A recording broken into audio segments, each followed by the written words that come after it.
Hello and welcome to computer class. My name is Dave and today we are talking about video production, a favorite topic of mine actually. So what is video production? Well, video production is the process of creating video by capturing moving images, which is known as videography, and creating combinations and reductions of parts of this video in live production and post-production known as video editing.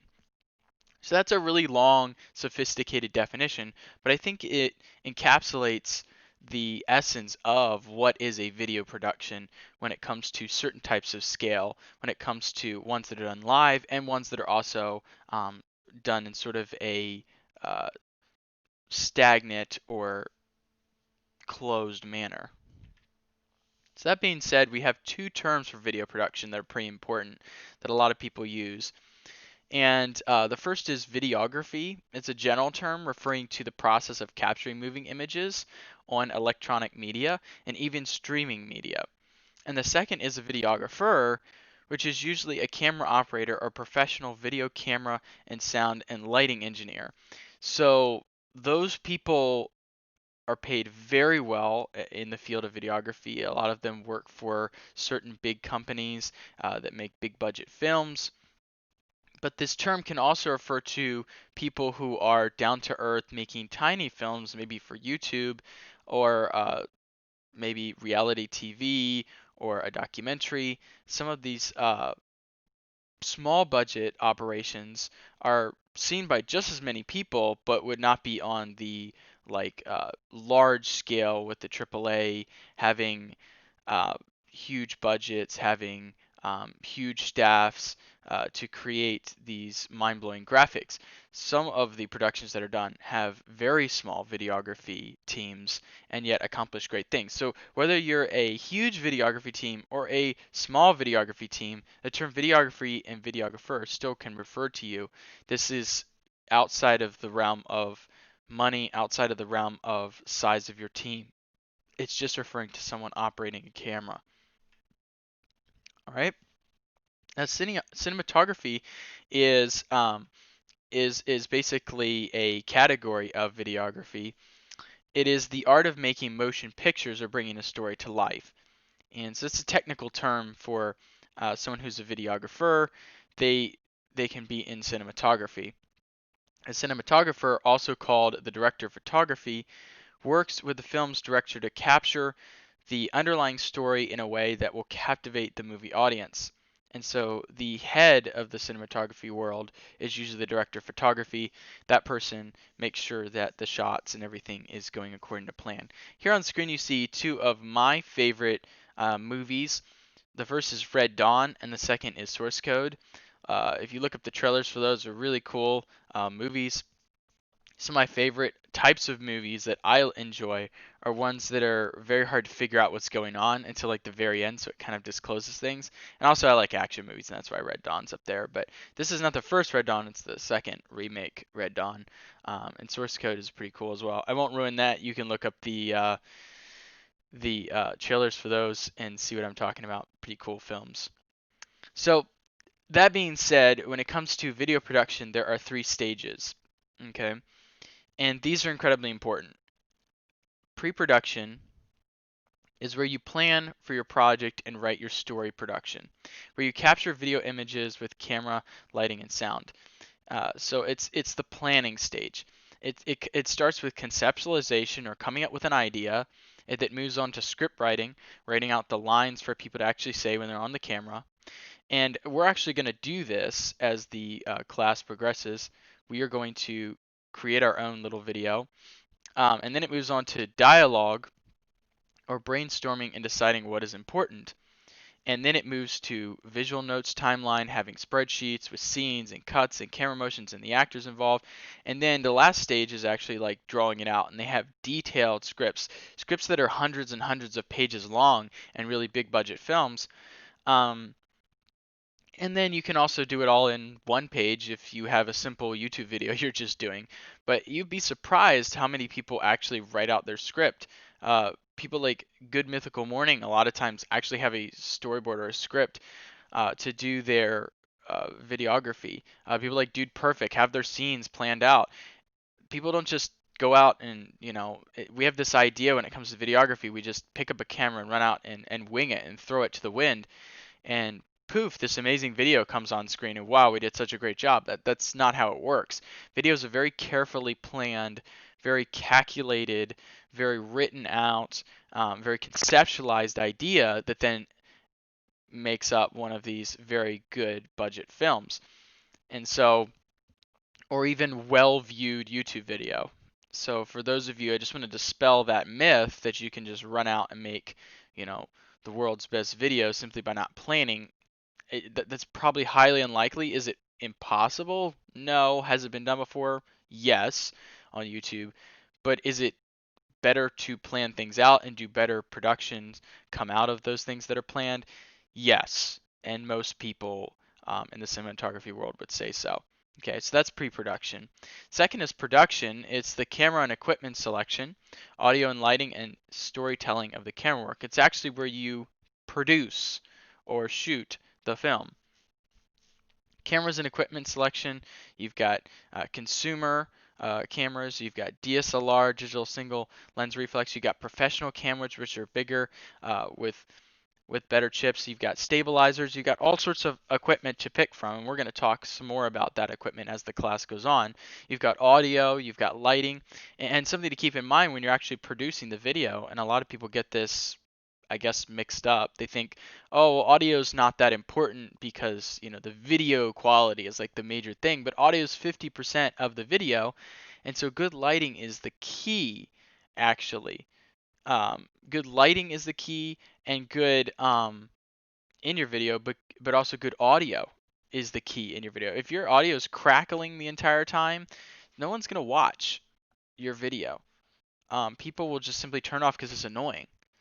So good audio is probably 50% of video. I would say 25% is lighting, and then another 25% is the actual shots and the composition of what you pull out. So how you set up a shot.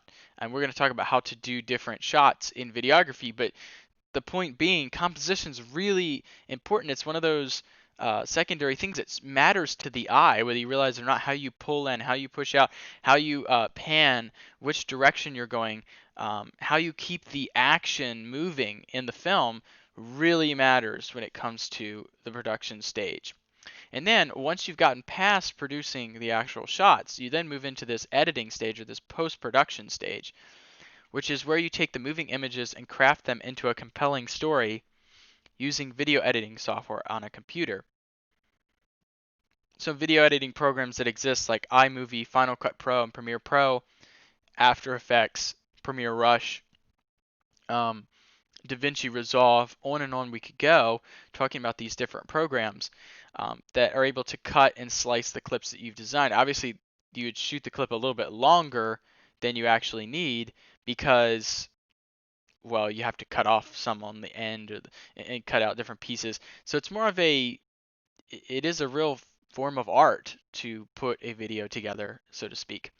Timelines and editing, cutting the scenes perfectly to fit into the story, working with audio and fixing that background sound or adding in extra layers of sound. There's entire positions that are dedicated to audio engineer and people who mess with the audio and fix different things that occur during the video, and so they're incredibly important.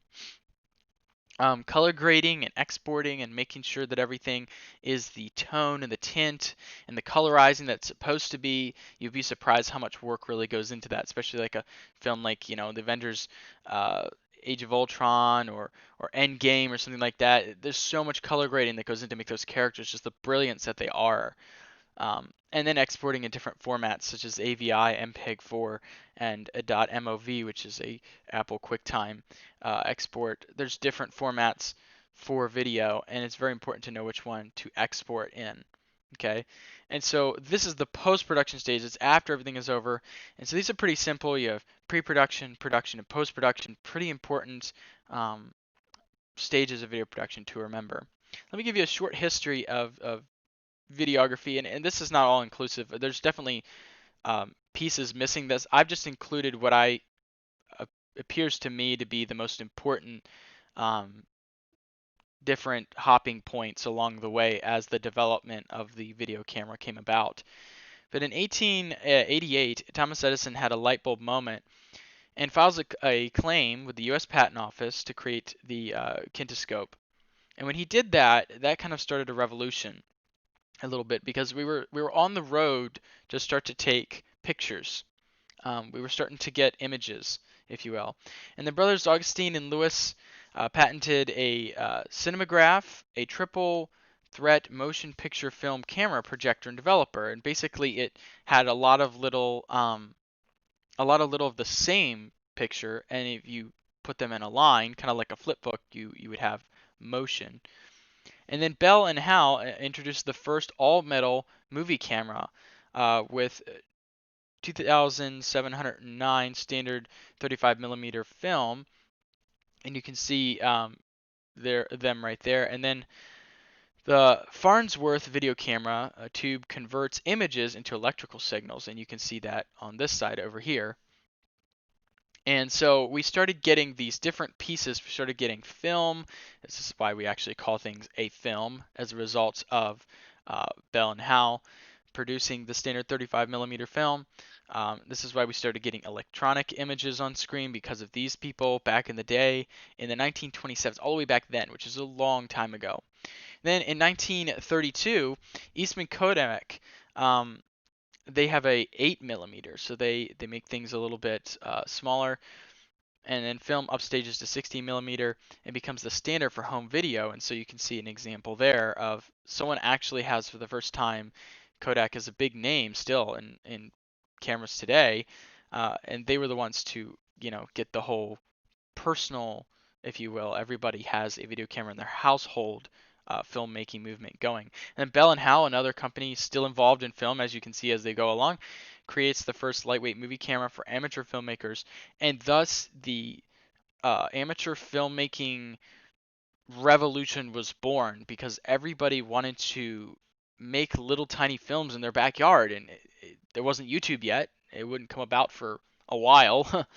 uh, but still, we had the ability to create things personally, and that's the entire idea behind technology, giving it into the hands of the consumer. In 1935, color became accessible when Eastman Kodak introduced Kodachrome, which was a film where you could actually do for the first time color TV essentially. And then in 1952, Cinerama premieres in New York City, and it's the first time where they did an ultra widescreen format where they synchronized three 35 millimeter film cameras together to create a composite picture. So they actually took three of them. They took the video, and then they had three projectors, and basically we get the idea that we all know as going to the movie theater in 1952 was one of the first productions. Actually, on the next slide here, this is a YouTube video of Cinerama. I'll link that down in the description. You should go watch that because it's pretty cool to see, how mundane it was to watch a movie in the movie theater for the first time. It was like crap, to be honest. But to everyone else, it was like a big deal. They were like, "Wow, for the first time, this is film. This is incredible." Um, so then next up in our timeline here, we have 1965. Eastman Kodak ramps its 8 millimeter film and dubs it the Super 8. And that was a very big moment in film history when we had the Super 8s. And then Beta movie, sorry, comes out in 1983. Sony introduces the first one-piece video camcorder and basically could stick that tape in there and play it. And that was, again, a huge step forward in the cinematography. And then in 2001, we pretty much had a very long break in between there, between 1983 and 2001.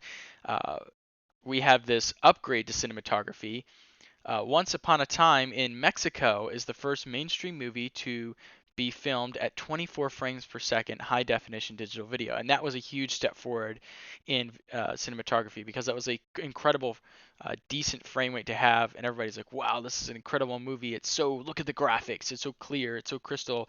And then in 2007 we blew it all away as the Red camera became the first 4K resolution digital camera and revolutionized the filmmaking industry because everybody's like, wow, we can do 4K, and that just blew everybody forward, like a huge step in cinematography as well.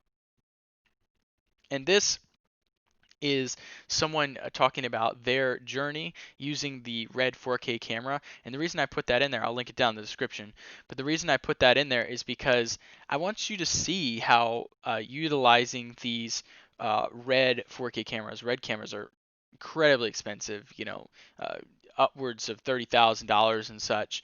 Um, but I want you to see how true cinematography changes people's lives, and it's an incredible profession to get into, being a professional filmmaker. And this is somebody's story, so definitely go and check that out and watch it. uh, in 2012 we then had another leap forward. Again, this is all in everybody's lifetime here, when Felix straps 5 GoPro video cameras before his historical 24-mile skydive, and YouTube sets its live streaming record as more than 8 million people tune in. Now, I know that 8 million is not that big, and now we have way bigger live streams. But back then, in 2012, I know, I'm talking like 2012 was like 100 years ago, but it's not. It was in my lifetime, right? But back in 2012, having that many people on a live stream was incredible, and YouTube was really exploding. And then the GoPro camera, being this tiny little camera, was able to take footage from 24 miles in the air. Like, mind bending. And I feel like this is the peak and the pinnacle right now of where we're at with cinematography. Now we are coming out with cameras that can do 8 and 12K and upwards of that. And it just seems to be, there seems to be no limit to cinematography. Okay. And this is right here, this is Felix's actual free fall, dive from this balloon that he did using the GoPro cameras. I encourage you to check that out. I'll link it down in the description because it's pretty awesome to watch. I feel like it's exhilarating. It's just amazing. All right. And that is the end of the first lesson on video production. Hopefully you learned something about the short history and about post-production, production, and pre-production. And hopefully you can apply that to your cinematography. And I will see you in the next video.